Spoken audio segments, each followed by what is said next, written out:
저녁에는 마을을 위한 교회, 다소 생소한 제목으로 말씀을 준비하였으나 합니다.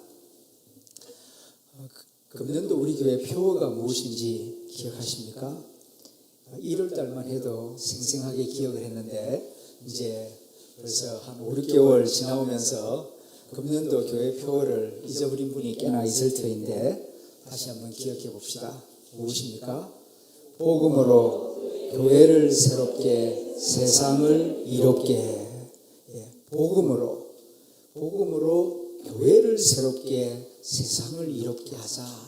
이것이 우리 교단의 표어이기도 하고 또 우리 교회의 표어이기도 합니다. 그런데 복음으로 교회를 새롭게 세상을 이롭게, 표어는 참 좋은데 구체적으로 어떻게 하는 것이 교회를 새롭게 하고 세상을 이롭게 하는 것인가? 구체적으로 말입니다.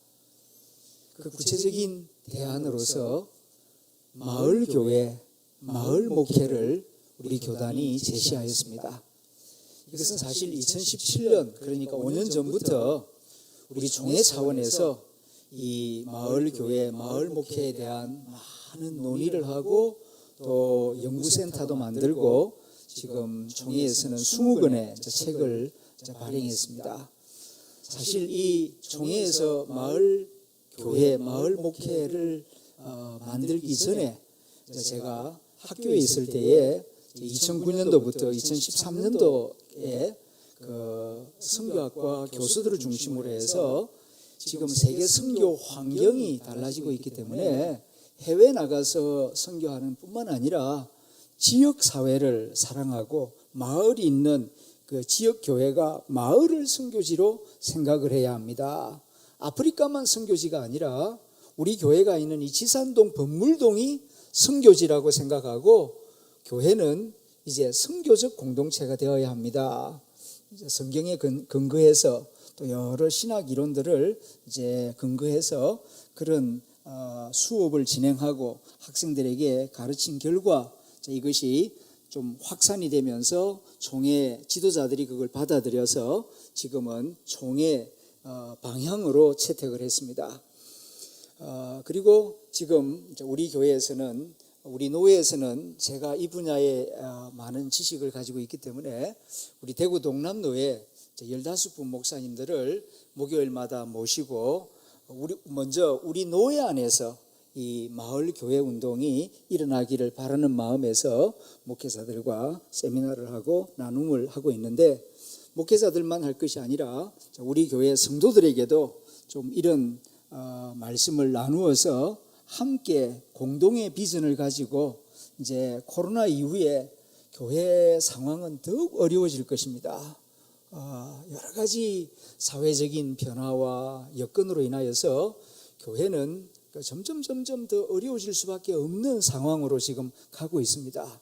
이런 가운데에서 이제 교회를 살리고 또 마을을 살리고 또 우리 영혼이 살아나는 그런 실천적인 대안으로서 이 마을 교회 또 마을 목회가 아주 요긴하다고 말할 수가 있겠습니다.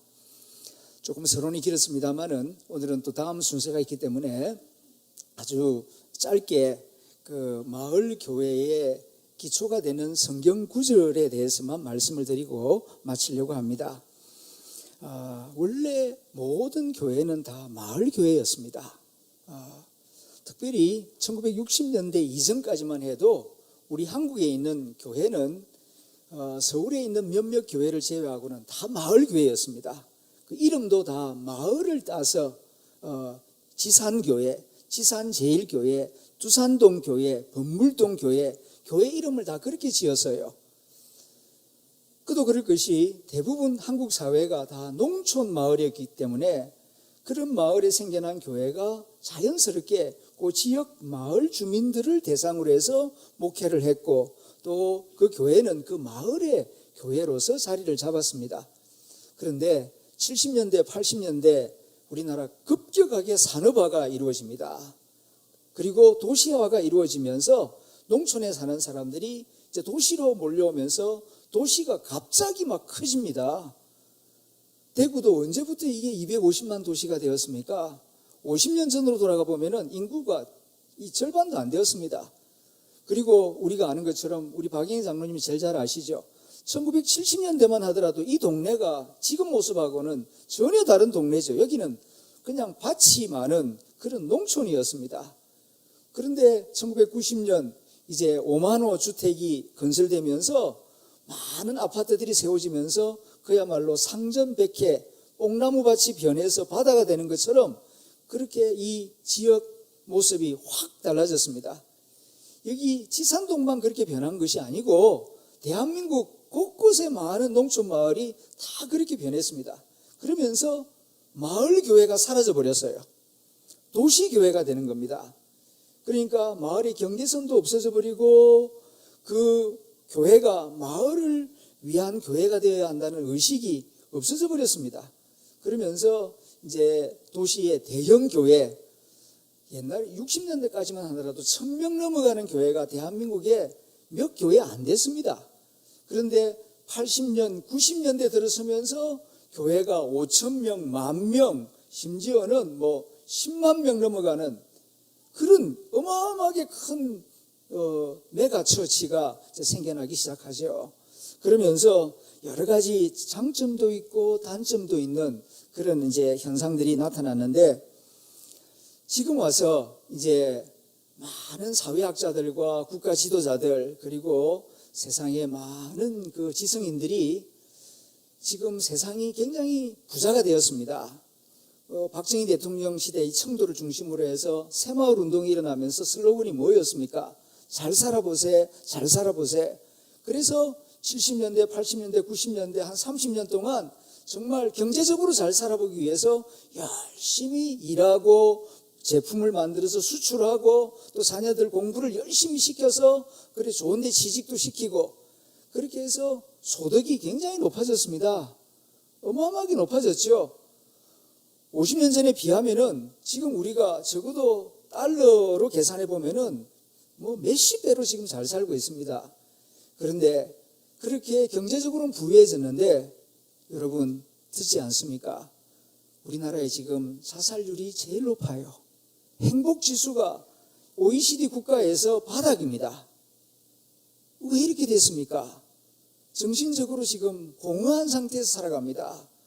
지금 그 거리로 많은 사람들이 걸어다니지만은 겉은 멀쩡하지만은 좀 속된 표현을 쓰자면은 좀비들이 걸어다니고 있어요.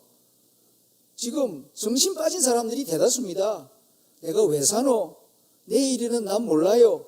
그리고 특별히 청소년들이 이 공허감, 이 삶의 이 마음에 텅 비어있는 허무감, 그래서 온대에 빠지고 쾌락에 빠지고 엠번방이 생겨나고 그래서 많은 청소년들이 극단적인 선택을 하는 그런 일들이 지금도 일어나고 있지 않습니까? 그래서 지금 이 시대에 이제 코로나를 겪으면서 이런 많은 사회의 부정적인 현상을 겪으면서 지금 사회적으로 요청되는 중요한 슬로건이 뭐냐 하면은 함께 잘 살아보세입니다. 그전에는 남 보지 않고 그냥 우리 집 잘 살아보세. 그래서 승용차가 없는 집은 승용차를 가지고 집이 없는 사람은 집을 마련하고 그것이 생애의 가장 중요한 목표가 되었고 이제는 국민들 가운데 상당수는 그 꿈을 이루었습니다. 그런데 그것까지는 안 된다 하는 것을 전체가 다 느끼고 있습니다. 이런 시대에 이제 함께 잘 살아보는 세상을 만들어야 된다. 그런데 그 일을 누가 할 수 있느냐 하면은 교회가 할 수 있어요. 이거는 공무원들이 하는데 한계성이 있습니다. 기업도 한계성이 있습니다. 공동체성을 회복할 수 있는 가장 좋은 공동체가 교회 공동체예요. 산속에 있는 절간이 이 일은 할 수가 없습니다. 교회만이 이 일을 잘 감당할 수 있어요. 왜냐하면 전국에 5만 개의 교회가 있거든요. 그래서 이 교회가 마을 교회가 다시 이 마을의 공동체성을 회복하는 중심 역할을 하면은 교회도 살고 마을도 살리고 세상을 이롭게 하고 교회가 새로워지는 그런 역할을 잘 감당할 수 있겠다 하는 뜻에서 지금 마을 교회 운동을 총회 차원에서 일으키고 있고, 또 저는 이 총회의 정책이 옳다, 시기적절하다, 그렇게 확신을 합니다. 그래서 이제 6월 한 달 동안 시간 될 때마다 이 마을 교회를 주제로 해서 여러분들과 말씀을 나누면서 함께 비전을 공유하기를 원합니다. 마을 교회를 위한 성경적인 근거를 들라고 하면은 네 군데 성경 구절을 말씀할 수 있겠습니다. 첫 번째로는 오늘 우리가 읽은 요한복음 3장 16절입니다. 다시 한번 읽어보겠습니다. 시작. 하나님이 세상을 이처럼 사랑하사 독생자를 주셨으니 이는 그를 믿는 자마다 멸망하지 않고 영생을 얻게 하려 하심이라. 하나님이 무엇을 사랑하셨다고 성경이 증거합니까? 세상을. 이 점을 우리가 깊이 생각해야 합니다. 하나님이 왜 독생자 예수님을 이 땅에 보내주셨는가 하면은, 물론 교회도 사랑하지만은 먼저 세상을 사랑하사 세상을 구원하기 위하여 예수님을 이 땅에 보내주셨어요. 이것을 우리가 명심해야 합니다. 그러면은 이 세상을 조금 축소해서 마을이라고 바꿔봅시다. 지금 우리가 사는 가장 가까운 세상이 마을 아닙니까? 그러니까 하나님이 마을을 사랑하셔서 독생자 예수님을 보내주셨어요. 교회만을 위해서 예수님을 보낸 게 아니고요. 지금 우리 교회 앞에 있는 저 미용실 그 주인을 위해서도, 중국집 아저씨를 위해서도, 그리고 마트에 일하시는 분들을 위해서도 하나님이 예수님을 보내주셨어요. 그런데 우리는 먼저 그 복음을 듣고 마음에 받아들여서 믿음을 가지고 여기 나와서 지금 예배를 드리고 있고, 그 사람들은 듣지 못하였거나 아니면 들었어도 무시하거나 안 받아들여서 지금 교회를 안 나오고 있는 거예요.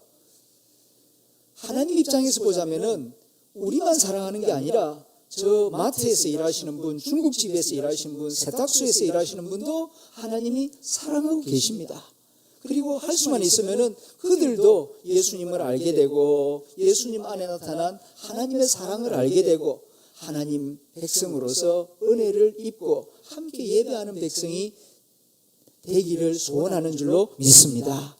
이 마음을 가지고 이 성경 구절을 이렇게 이해할 때에 우리끼리만 모여서 예배드리는 것으로 만족할 것이 아니라, 지금은 아직 교회를 안 나오고 있지만은 마을 사람들도 하나님이 사랑하고 계신다.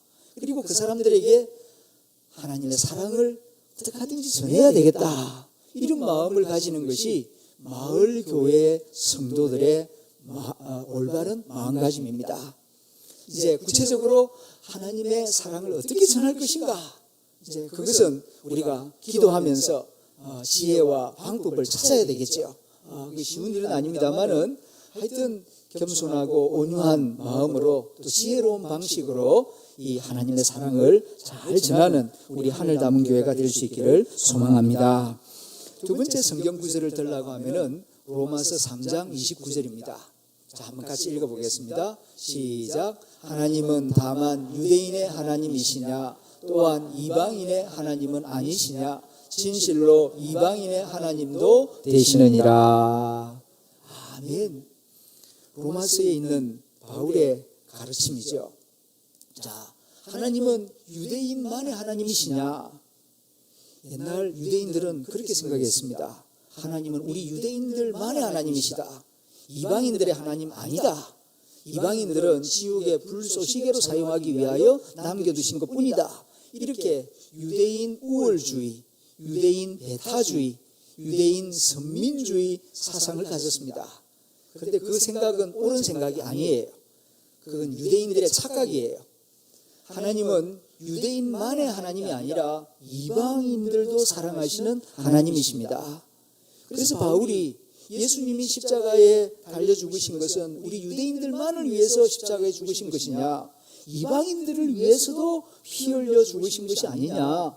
그러니까 이방인들에게도 예수 복음을 힘써 전해야 된다. 하나님 사랑을 전해야 된다. 그렇게 가르쳤습니다. 옳은 가르침 아닙니까? 자, 그렇다면은 이 말씀을 지금 우리 하늘 담은 교회에 적용을 해봅시다. 하나님은 하늘 담은 교회 교인들만의 하나님이시냐? 교회 밖에 있는 마을 사람들을 위한 하나님은 아니시냐? 이렇게 적용할 수 있겠죠. 어떻습니까? 하나님은 하늘 담은 게 교인들만을 위한 하나님이십니까? 아니죠. 마을 사람들을 위한 하나님이시기도 하지요. 그렇다면은 마을 사람들을 사랑하고 마을 사람들을 섬기고 마을 사람들에게 복음을 전하기 위한 노력을 하는 것이 하나님이 기뻐하시는 일이 되지 않겠습니까? 그러므로 우리 하늘 담은 교회는 당연히 마을을 위한 교회가 되어야 할 줄로 믿습니다. 그것이 하나님이 기뻐하시는 교회의 모습이요, 교회의 역할입니다. 우리끼리만 모여가지고 그냥 만족하고 교회 하나님께 드리는 예산과 헌금을 그저 교회 내부적으로만 쓰는 것은 하나님이 기뻐하실 일이 아닙니다. 하나님께 드린 이 헌금을 마을 선교를 위해서 마을 사람들에게 복음을 전하는 일에도 적절하게 잘 써야 하나님이 기뻐하시는 예산 집행이 되리라고 생각합니다. 이 일을 우리가 생각하고 기도하면서 당회와 또 재직회와 의논해서 이런 방향으로 조금씩 변화되어 나가야 할 것입니다. 세 번째 성경 구절을 찾아본다면 에베소서 1장 23절입니다. 자, 한번 같이 읽어볼까요? 시작. 교회는 그의 몸이니 만물 안에서 만물을 충만하게 하시는 이의 충만함이니라. 아멘. 자, 이 에베소서 1장 23절은 교회론입니다. 교회는 어떤 곳이냐, 교회는 뭐 하는 곳이냐 가르쳐주는 중요한 성경 구절인데요. 교회는 그의 몸이다. 그는 누굽니까? 예수님이죠. 교회는 예수님의 몸이다.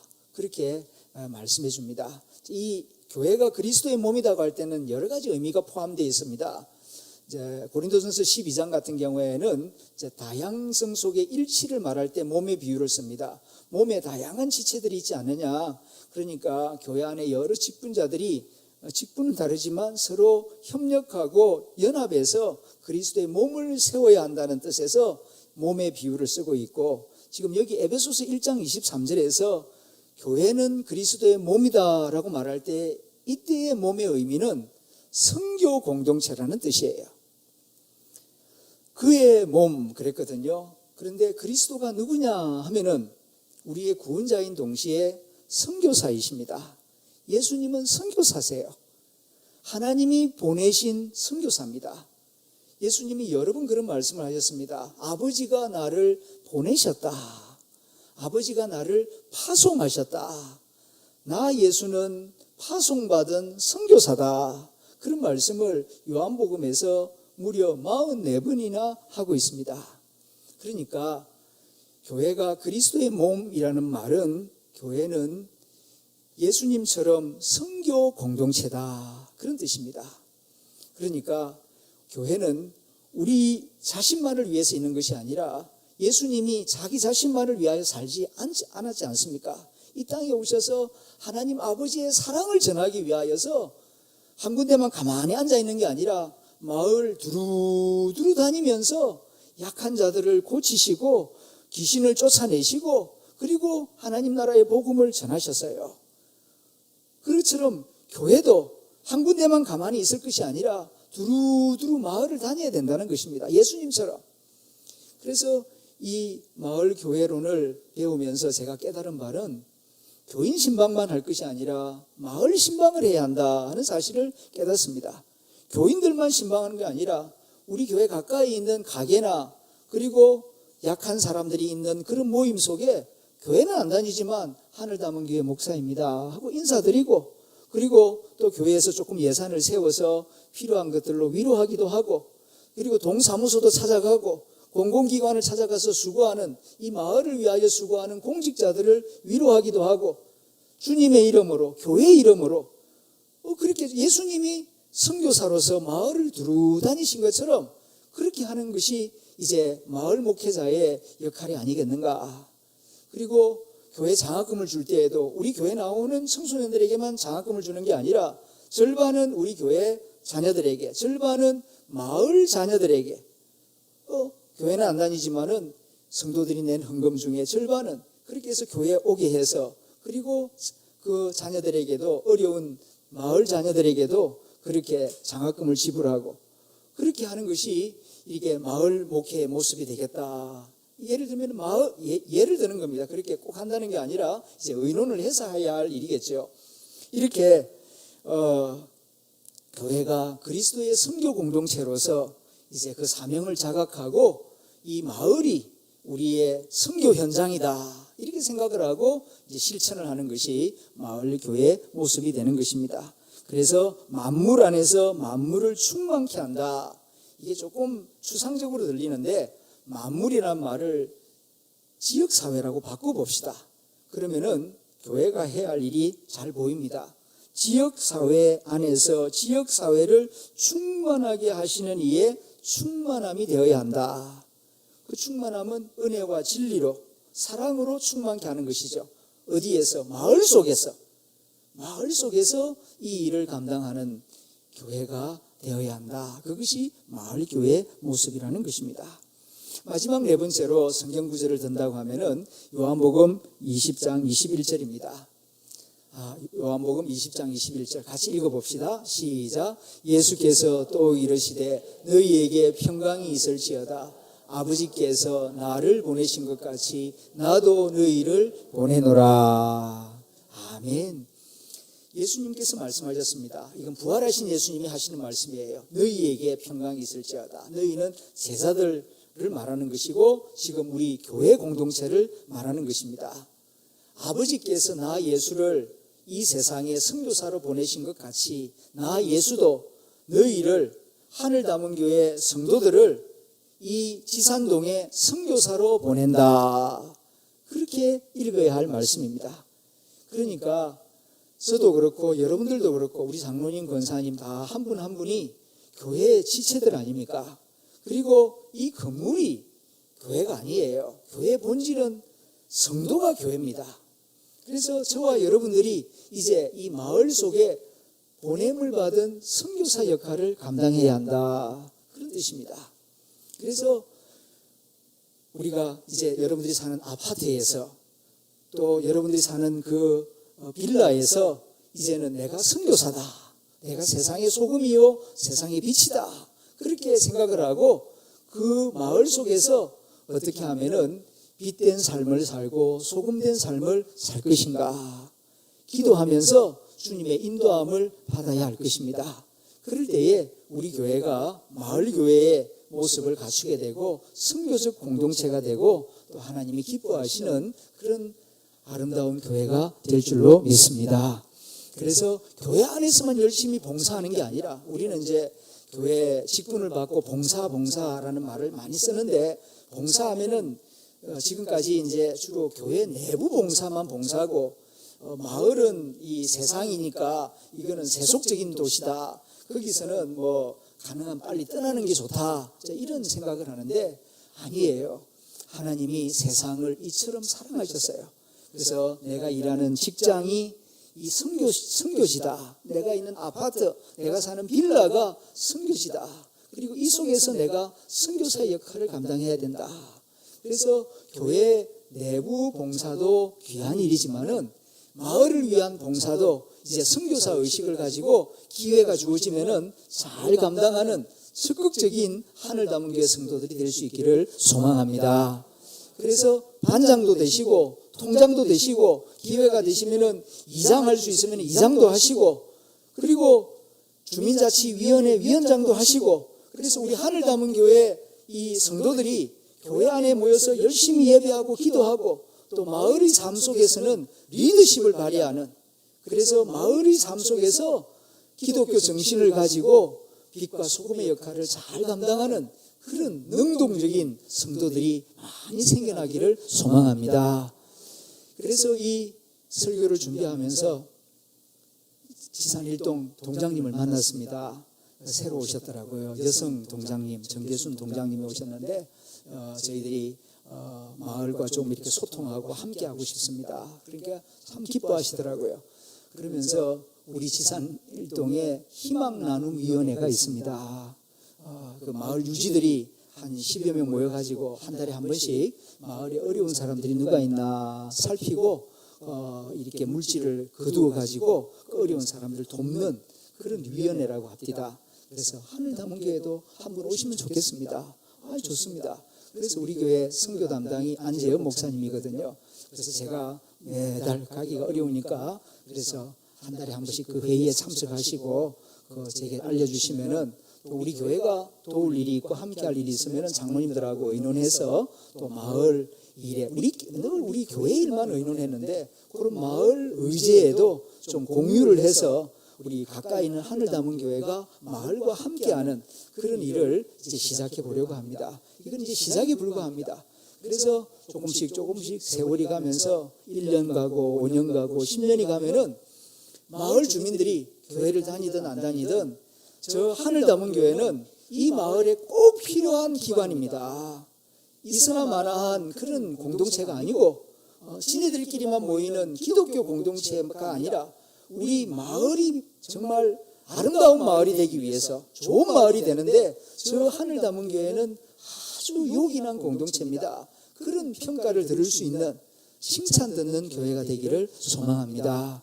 그리할 때 하나님께는 영광이요 또 하나님께서 택한 자들을 또 우리 교회로 보내주셔서 더 교회가 은혜가 풍성하고 또 하나님의 사명을 잘 감당하는 교회가 될 줄로 믿습니다.